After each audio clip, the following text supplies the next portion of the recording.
Welcome to part 5 of my ride along series.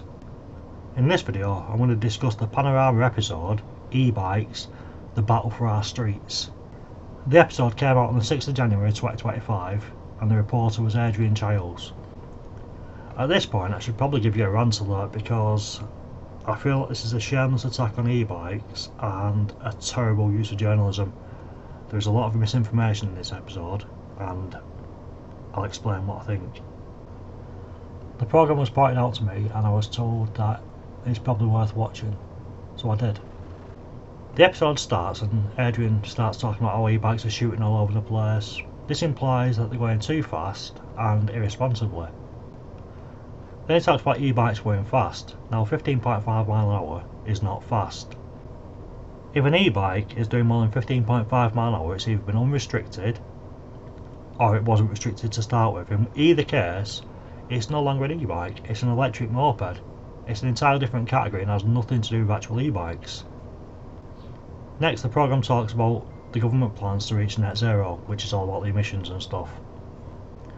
Now, in a fair documentary or a fair programme, this would be an excellent time for the programme to state how good e-bikes are and how they help that situation, how they're great for the environment, how they're cheap to charge and run, but the programme ignores all that and just skips over it all and jumps to the next bit. Next, the programme brings in Sociella de Hill from the Oxford Pedestrians Association. She then talks about how e-bikes aren't the enemy of the solution and how they're not anti-e-bikes, etc, etc.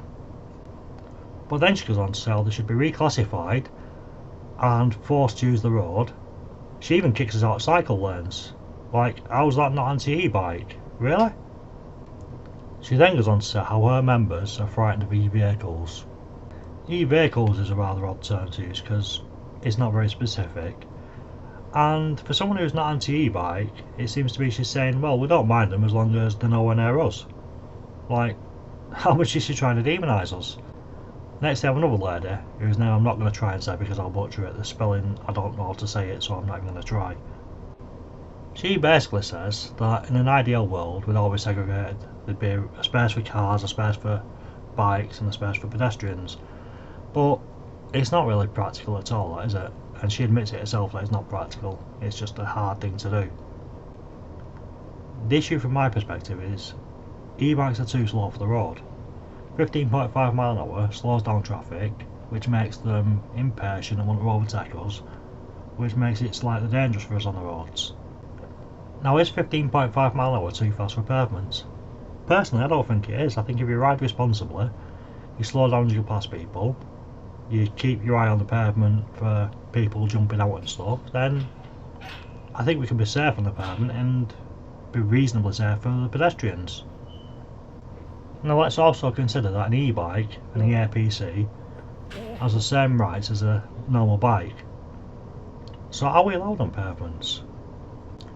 Now Google says cyclists do not have the right to cycle on the pavements, although it's not a criminal offence.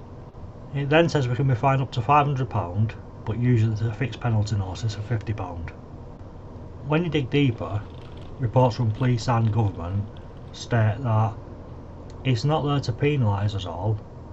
If you're a responsible cyclist and you have consideration for pedestrians, then there's no reason for them to even stop you because you're not causing a danger.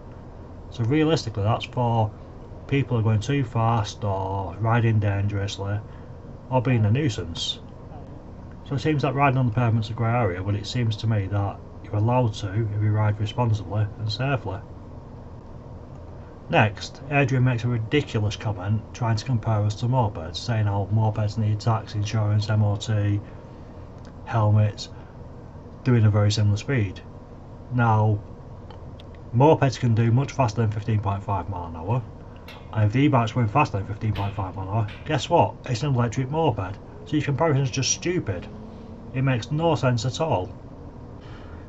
He then talks about how they feel a bit flimsy and not very stable while he's riding on a woodland trail at a speed above 15.5 mile an hour, which makes it no longer an EAPC, it's now an electric moped, and I don't know why he keeps insisting on bringing electric mopeds into the e-bike discussion when there's nothing to do with it. It's an illegal e-bike. Also, the fact is, he's riding commuter bikes like thin tyres, spoke wheels, like it's not got a single flat tyre e-bike there with dual suspension or anything that's designed for anything off-road. You've just got normal bikes with motors added basically. Then they do a speed test on a bike that's been converted using a conversion kit with a throttle and a motor basically, which again makes it not an e-bike, it's an electric moped. Adrian talks about how the bike got to 45 km an hour, a staggering, outstanding speed of 28 miles an hour. Very quickly. Now, how quick's very quickly? Because I'd imagine it's over 10 seconds, and 0 to 30 in 10 seconds? I don't think that's staggeringly quick at all. I think that's quite a slow paced acceleration. Then he goes back to the conversion kits and says that anybody can buy a conversion kit and put it on the bike and make it into an e-bike. Wrong. Most conversion kits are illegal because they don't contain the pedal assist mode. They're basically a throttle and a motor, which makes it an electric moped, once again. Next they go to Sweden, I think it is, and they start showing videos of crash test dummies on e-bikes crashing into things. Next it shows videos of e-bikes crashing into cars, and they do it in a test environment with crash test dummies, and it's done in extremely slow motion, so it makes it more dramatic and horrific and ooh. Now, when you look at the video, there's no actual damage to the car, there's no damage to the e-bike, so how much damage is there to the person? It's just done to make it look ooh scary. It's ridiculous.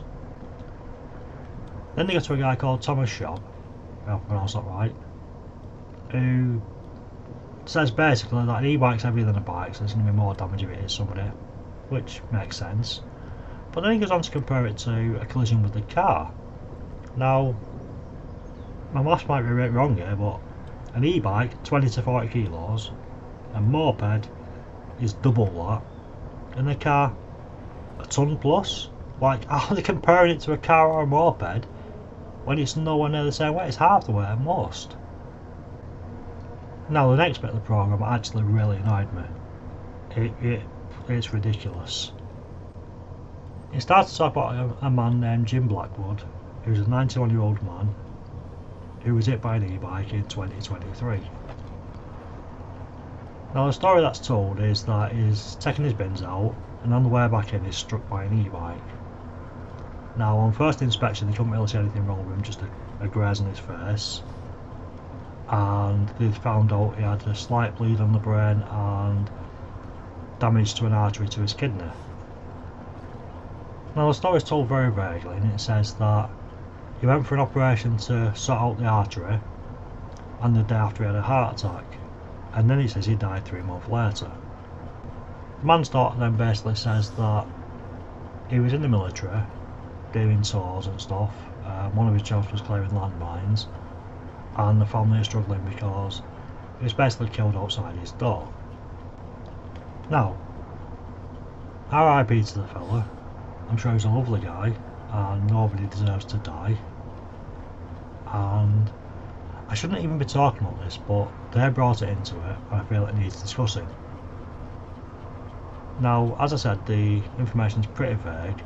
They talk about the guy being struck by the e-bike and then going to hospital to have the operation on his kidney.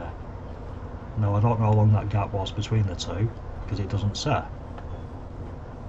Then they say he had a heart attack the day after, and then 3 months after that he died.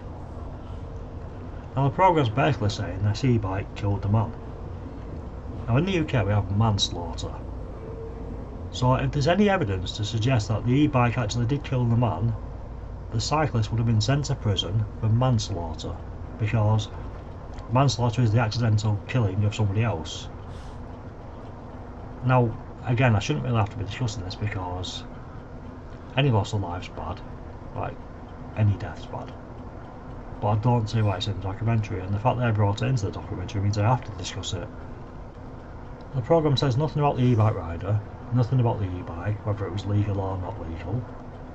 It says nothing about any criminal prosecution after the event, so I assume there was none. And as I say, if it was an accident and the death was caused by the e-bike or could be linked to that, the man would have been up for manslaughter. It's just a disgusting, blatantly attempt to demonise e-bikes and say, look, they killed this old man, when they didn't. I'm sorry, but they just didn't. The programme then continues to push this disgusting agenda against the e-bikes and how dangerous they are, and then talks about how they tried to find the statistics on how many e-bikes kill people per year. The programme then says that in 2023, 189 people were either killed or seriously injured by bikes. Now, the law doesn't differentiate between an e-bike and a bike, so it's both together. That would mean that 0.0189% of people owning e-bikes, assuming there's just a million, were involved in some sort of dangerous accident. Now, the programme at the start said that over 1 million people have e-bikes. So let's play devil's advocate and blame e-bikes for everything. And these 189 people were involved in a collision with an e-bike. Now, we have no idea what percent of the 189 were deaths.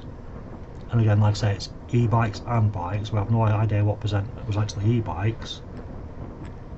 Now, I may be an idiot, but 0.0189% is like a minuscule amount. But they're making it out to be some sort of huge event that's at risk to everybody. It's ridiculous. It's just a demonisation of e-bikes and extremely poor journalism. Next, the programme goes to Birmingham and immediately starts off with a few people telling us how bad e-bikes are and how they're dangerous and how they feel unsafe, and just demonising e-bikes in general, really. Then he goes on to the Just Eat drivers and Deliveroo and those guys, and points out how they're paid per delivery, not per hour, so speed's essential. So kind of basically says that they're all going to cheat and make the bikes faster because they need to. Now, I'm not going to start defending delivery drivers, but the fact is the programme just assumes something, randomly give an opinion. There's no facts, no evidence, no proof, condemning all delivery drivers to be basically illegal cheats, and it's ridiculous. It's insulting. Then they go on to say about most delivery drivers probably aren't using legal e-bikes. They look at an e-bike and go, oh well, that one's definitely not legal because it's got a maximum of 750 watts. Now, I'm not going to try and say that the e-bike's legal or illegal, I don't know. The fact is though that 750 watts maximum power means nothing. The government website itself says an e-bike must not have a maximum continuous rated power above 250 watts. So it doesn't say you're allowed a 250 watt motor, it says that the maximum continuous rated power must not exceed 250 watts. So that bike he pointed out was illegal could have actually been legal. He didn't do the research, he didn't know, he just basically assumed it, which again, poor journalism. Next we go to London and the e-bike police, and the programme says that in the first 8 months of 2024, just under 1,000 illegal e-bikes were seized. The programme shows a couple getting pulled over and then one foldable e-bike, quite a small one, where the guy's pulled over, and basically the throttle's on and it's restricted to 15.5 miles an hour, and the officer actually says, and I quote, that the way the bike's set up makes it illegal. So the e-bike's not illegal, but it's been adjusted to make it illegal. This tells me a couple of things. The first thing is, of that 1,000 e-bikes that were seized, maybe not all of them are actually illegal e-bikes, they were just adjusted to make themselves legal, i.e. settings changed and stuff like that. And secondly, that the police aren't necessarily just pulling you over for being a menace, they're pulling you over for just basically breaking the rules. And again, 1,000 seized of over 1 million sold, that's a 0.1% issue. So it's hardly a big problem. Again, it's minuscule. And then again, the programme starts to say how like e-bikes are the criminal's choice vehicle, how they're used in all these crimes, how they're undetectable, easy to get away on, hard to catch. And then it proceeds to show a bunch of electric mopeds. Again, I don't know why it keeps showing electric mopeds and talking about e-bikes when they're completely different things. They're already illegal electric mopeds. Why is it demonising us for them? It's ridiculous. The programme kind of ends off by asking the government how they're going to tackle this boom in e-bikes, and it says the government said that they're working with police to combat these e-bikes and antisocial behaviour.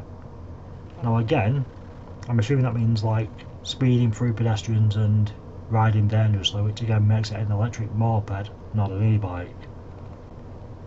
Another so-called journalist then attempts to say how dangerous they are and how the government aren't really keeping up with what's going on. Now it's probably going to take the death of a small child to make them act and do proper regulations and stuff. Like, really? A death of a small child? Now I've already illustrated that 0.0189% of the e-bikes in the UK have been involved in a serious accident in some way. Yet they're talking about how they're going to cause the death of a small child. Like, really? So the point of the programme in my eyes is to demonise e-bikes, make us all look like hooligans who are savage and we don't care about the public and we're all irresponsible riders who want to put everybody in danger. So they want to increase regulations and give us more restrictions and punish us a bit for this problem that doesn't exist. So let's talk about the regulations that do exist.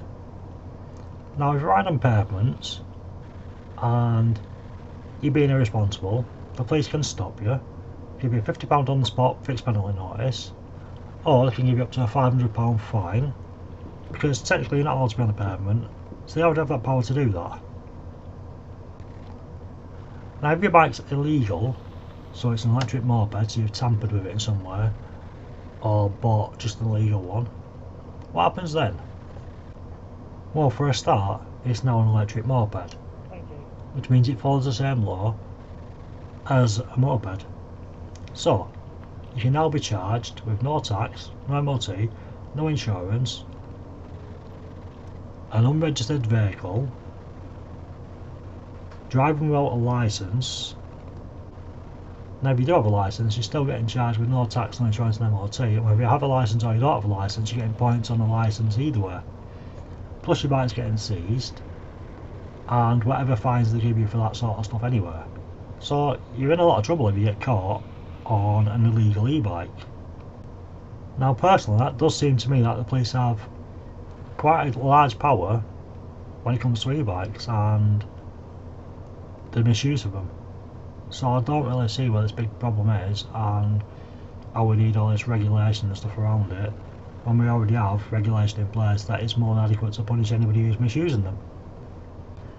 So yeah, thanks a lot Adrian Childs, the BBC and Panorama for painting a disgusting picture of what is actually a responsible community of e-bike riders and making us all into this horrible bunch of monsters. Thanks a lot for your ridiculous journalism and your disgusting attitudes. So, rant over. If you've watched it this far, thanks again for watching. If you like the content I'm making, please like, share and follow. If you have any questions or opinions, or you disagree with what I've said or agree with what I've said, put it in the comments, we'll have a chat about it. And I'll see you in the next vid. Thanks for watching, and I'll see you soon.